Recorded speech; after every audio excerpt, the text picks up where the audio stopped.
नमस्कार, सोशल संवाद में आप सभी का स्वागत है।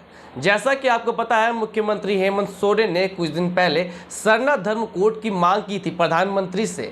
अब वही भाजपा एक नया मुद्दा लेकर आई है। जी हां, जैसा कि आपको पता है, झारखंड में आदिवासियों की डीलिस्टिंग और उसी का मुद्दे को लेकर पूर्व मुख्यमंत्री रघुवर दास ने मुख्यमंत्री हेमंत सोरेन को पत्र लिखा है। तो इसी बीच हम इस विषय पर चर्चा करने बैठे हैं और हमारे साथ शशिभूषण जी मौजूद हैं।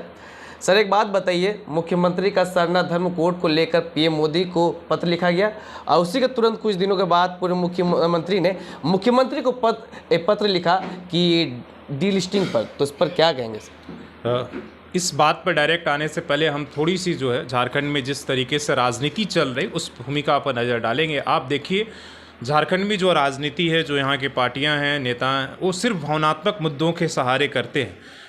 आप देखिए, इससे पहले इस 4 सालों को अगर आप देखेंगे तो सबसे पहला मुद्दा आया 1932। पहले भाषा विवाद शुरू हुआ। भाषा को लेकर, कौन सी भाषा झारखंडी है, कौन बाहरी है, इसको लेकर काफ़ी समय तक भी विवाद चला। इसके बाद आपके 1932 के की स्थानीय नीति, और ये बहुत पुराना मुद्दा है, जब से झारखंड अलग हुआ है तब से। इसके बाद नियोजन नीति की बात होने लगी। नियोजन लेकर जो सरकार आई उस पर भी विवाद हुआ कि 60-40 नाएँ चल, तो ये लंबा समय तक चला। और इसी बीच में आप देखिए कि एक तरफ जो कुर्मी समाज है वो लंबे समय से अपने को आदिवासी एसटी बनाने के लिए अपना मांग कर रहा है, एक अलग आंदोलन चल रहा है। और इसी बीच में आप, हालांकि सरना धर्म कोड ये बहुत पुराना मांग है और एक बार जो है यहाँ से विधानसभा से भेजा जा चुका है ये करके कि जो आदिवासी समाज है सरना धर्म कोड उनको दिया जाए। लेकिन इस पर अभी लंबा चर्चा होना चाहिए कि सरना धर्म कोड ही होगा या कोई और, इसलिए कि अलग अलग राज्यों के जो आदिवासी जो समुदाय है वो अलग अलग नाम से अपने धर्म कोड की मांग करता है, अलग धर्म कोड की मांग करता है, लेकिन सरकार अभी तक नहीं दी है। अब सवाल यह है कि जो मुख्यमंत्री ने अभी मांग किया है तो सरना धर्म कोड आप दीजिए, इससे क्या हो रहा है? उन्होंने अपनी कहा है कि जो सरना धर्म कोड नहीं होने के वजह से जो लगातार आदिवासियों की जनसंख्या कम हो रही है वो दूसरे धर्मों में पलायन करें। सबसे ज़्यादा आप देख सकते हैं कि जो आदिवासियों का धर्म परिवर्तन हुआ यहाँ पर अगर हम देखें तो क्रिश्चियन धर्म बाकी धर्मों में भी हुआ, वो अलग अलग धर्मों में गए हैं, तो उनकी संख्या लगातार जो है कम हो रही है, ये बात सही है। इसी बीच में बीजेपी ने एक तरीके से मुख्यमंत्री को सरना धर्म की मांग, इसलिए कि ये आदिवासी समाज के लिए एक इमोशनल मुद्दा है, भावनात्मक मुद्दा है, इसलिए कि बहुत सालों से लोग मांग कर रहे हैं कि जब बाकी लोगों को आपने जैन धर्म को दे दिया है, आपने सिख धर्म को दिया है, बाकी जब 6 धर्म कोड आपने दिया है, जो हमसे कम जनसंख्या उनको आपने दे दिया, तो आप आदिवासी धर्म को क्यों नहीं धर्म कोड दे रहे? ये उनका बहुत पुरानी मांग है और बहुत ही भावनात्मक मुद्दा है। और इसीलिए जब आप देखते हैं इसको लेकर हेमंत सोरेन को आज सुबह तमाम पार्टियों ने घेरा कि जब जब आप मुश्किल में फंसते हैं तब तब इस तरीके के भावनात्मक मुद्दे उठाकर एक तरीके से आदिवासी समाज को और झारखंड के लोगों को बहलाने की आप कोशिश कर रहे हैं। बीजेपी इसी सरना धर्म की मांग को, मुख्यमंत्री ने जो मांग की है उसको घेरने की कोशिश किया है। उन्होंने जो रघुवर दास जी जो पूर्व मुख्यमंत्री, उन्होंने चिट्ठी में आपने देखा है स्पष्ट लिखा है कि आप सरना धर्म कोड की मांग कर रहे हैं, वो बात सही है, लेकिन आप उससे पहले जो आपके हाथ में है, राज्य सरकार के हाथ में, पहले वो तो लागू करो। तो लागू क्या करो? उन्होंने कह रहे हैं कि उनके जो आदिवासी समाज में जिन लोगों ने अपनी रीति रिवाज, परंपरा, पूजा पत्ती चेंज कर लिया, उसे आप जो है एसटी का, अनुसूचित जनजाति का प्रमाण पत्र मत जारी करिए, उस पर रोक लगाइए। मतलब साफ है, वो डिलिस्टिंग की तरफ बात नहीं हो रही, वो साफ वो कह रहे हैं कि आप उन्हें प्रमाण पत्र ही मत दीजिए। जब आप प्रमाण पत्र नहीं देंगे तो वैसे ही वो आदिवासी नहीं रहेंगे। तो वो उस तरीके का मांग कर रहे हैं कि आप जिन लोगों ने, आप उससे पढ़कर, आपने उनका कल प्रवक्ता प्रतुल सहदेव का आपने सुना होगा, वो कह रहे हैं कि भाई वैसे लोगों को हम आदिवासी कैसे मान सकते हैं जो दूसरे धर्मों में चले गए हैं, मरने के बाद उन्हें कब्रिस्तान में, जो क्रिश्चियन का कब्रिस्तान है वहाँ दफनाया जा रहा है, तो आप उन्हें आदिवासी कैसे मानेंगे? तो मतलब निशाना वही है। मतलब एक इसके सहारे आदिवासी समुदाय में जो लोग पहले से डिलिस्टिंग मांग कर रहे हैं, आप देख रहे होंगे सालखन मुर्मू हो और कई ऐसे संगठन, आदिवासी संगठन हैं जिनका बीजेपी और के साथ झुकाव है, वो लगातार ये मांग करते रहे हैं कि जिन लोगों ने आदिवासी परंपरा को फॉलो नहीं कर रहे हैं, जो दूसरे धर्मों को मानने वाले हैं, जिन्होंने पूजा पत्ती बदल लिया है, जो दूसरे धर्मों में शादी कर ली हैं, उनको आप इनसे बाहर निकालिए, उनको आदिवासी का फ़ायदा नहीं मिलना चाहिए। ये एक मांग है जो लगातार कई लोगों ये मांग कर रहे हैं। लेकिन दूसरी तरफ तर्क आपने तमाम ऐसे आदिवासी, इस मुद्दे पर हम लोगों ने बात किया, उनका कहना है कि भाई आदिवासी जो है वो जन्म से होता है और एक बार वो आदिवासी पैदा हुआ है, जिस धर्म में वो किसी भी धर्म में जाए वो आदिवासी आदिवासी रहेगा। इसलिए कि ये बहुत, अगर ये मांग उठ गया तो आप समझिए कि एक बहुत बड़ा ही एक भावनात्मक, इसलिए कि बहुत सारे ऐसे हमारे बड़े लीडर्स हैं जो आज आदिवासी टाइटल इस्तेमाल करते हैं लेकिन वो क्रिश्चियन धर्म में या किसी और धर्म में पलायन कर गए। तो ये इसलिए उसने मतलब शरणा धर्म की जो बात है उस पर कहीं उसका फायदा जेएमएम और मुख्यमंत्री को ना मिले, उसको लेकर बीजेपी ने इस तरीके के घेराबंदी और इस तरह की बातों पर और ज़्यादा जोर दिया है। तो सिर्फ हमें लगता है कि अभी ये सिर्फ राजनीति है, कुछ होने वाला नहीं है। ना तो शर्मा धर्म कोड को लेकर कोई सीरियस है, इस पर कोई केंद्र सरकार या कोई ऐसी चर्चा हो रही है, ठीक है, और ना ही जो है इसको लेकर तो सिर्फ अपने अपने मुद्दे उठाकर और अपने अपने पक्ष में मुद्दों के सहारे ये करने की कोशिश चल रही है। और इसमें आम लोगों को समझना होगा कि ये सारी चीज़ों को किस तरीके से इन मुद्दों के सहारे, इसलिए कि आप देखिए कि जब जब इस तरह के भावनात्मक मुद्दे उठते हैं तब तब बहाली की बातें, रोजगार की बातें, वो सारी से पीछे चली जा रही है। झारखंड में एक तरफ बहाली निकलता है, फिर कोर्ट में जाकर या उससे पहले ही किसी न किसी कारण से टल जाता है। मतलब 4 साल है और इसकी प्रक्रिया जो है उसी तरीके से निकल गई।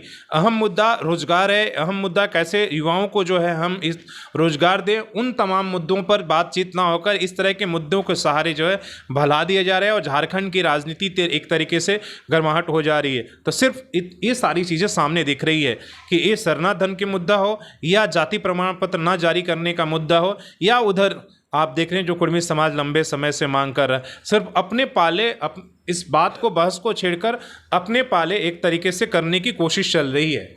हाँ सर, जैसा कि आपको पता है पिछले वर्ष मतलब प्रत्येक वर्ष देखा जा रहा है कि आदिवासी समाज के लोग धर्म परिवर्तन कर रहे हैं, तो इससे क्या आदिवासी समाज के लोगों के लिए खतरा है?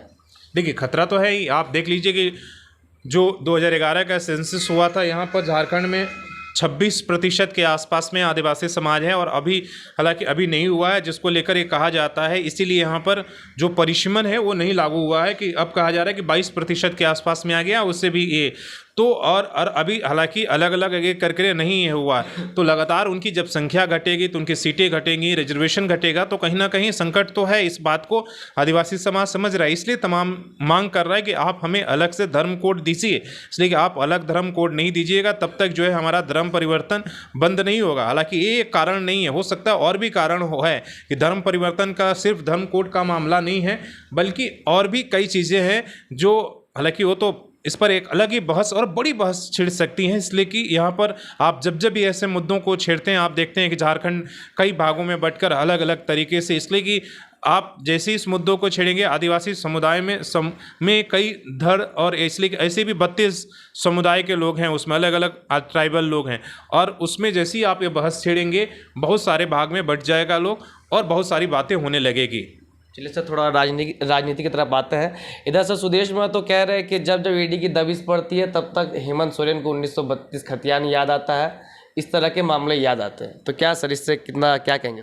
नहीं, ये तो बात जैसे हमने पहले ही कहा कि जब जब आप सरकार आप देखेंगे संकट में है तब तक उसमें कहीं कोई दो राय नहीं है कि ये सारी कोशिशें जो है ईमानदार नहीं है। आप देखिए कि जब राज्यपाल जब लिफाफे खोलने वाले थे, जो है अयोग्य का मामला था, तो आप विशेष सत्र बोल के 1932 को आपने लागू कर दिया कि स्थानीय नीति को लेकर आप लेकर आए, सरना धर्म कोड आप लेकर आए।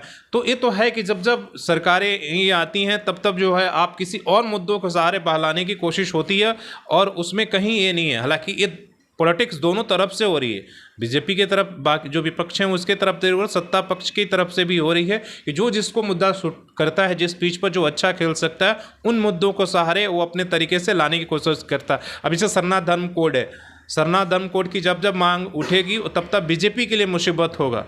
तो इसलिए हेमंत सोरेन और विपक्ष ने इस मुद्दे को उठाया, और जैसे ही उन्होंने इस तरीके का जो उन्होंने डेलिस्टिंग का मुद्दा उठाएंगे, जब वो जाति प्रमाण पत्र का मुद्दा उठाएंगे कि जो लोग धर्म को नहीं मान रहे हैं, आदिवासी रीति रिवाज को नहीं, उनका आप ये मत दीजिए, वो बीजेपी को सूट करेगा उस पीच पर। बाकी पार्टियां जो है वो नहीं, जो कांग्रेस और आपके जेएमएम है उनके लिए जहाँ मुसीबत खड़ा होगा तो उस बात पर वो नहीं बात करेंगे। तो आप देखिए कि हर व्यक्ति जो है अपने मुद्दों के सहारे जो जिसके लिए सूटेबल करता है, जिस पर वो लक्ष्यदार बातें कर सकता है, अपने जो है वो फायदे गिना सकता है और अपने लोगों को अपने साथ कर सकता है, वही मुद्दा सर उठा रहा है।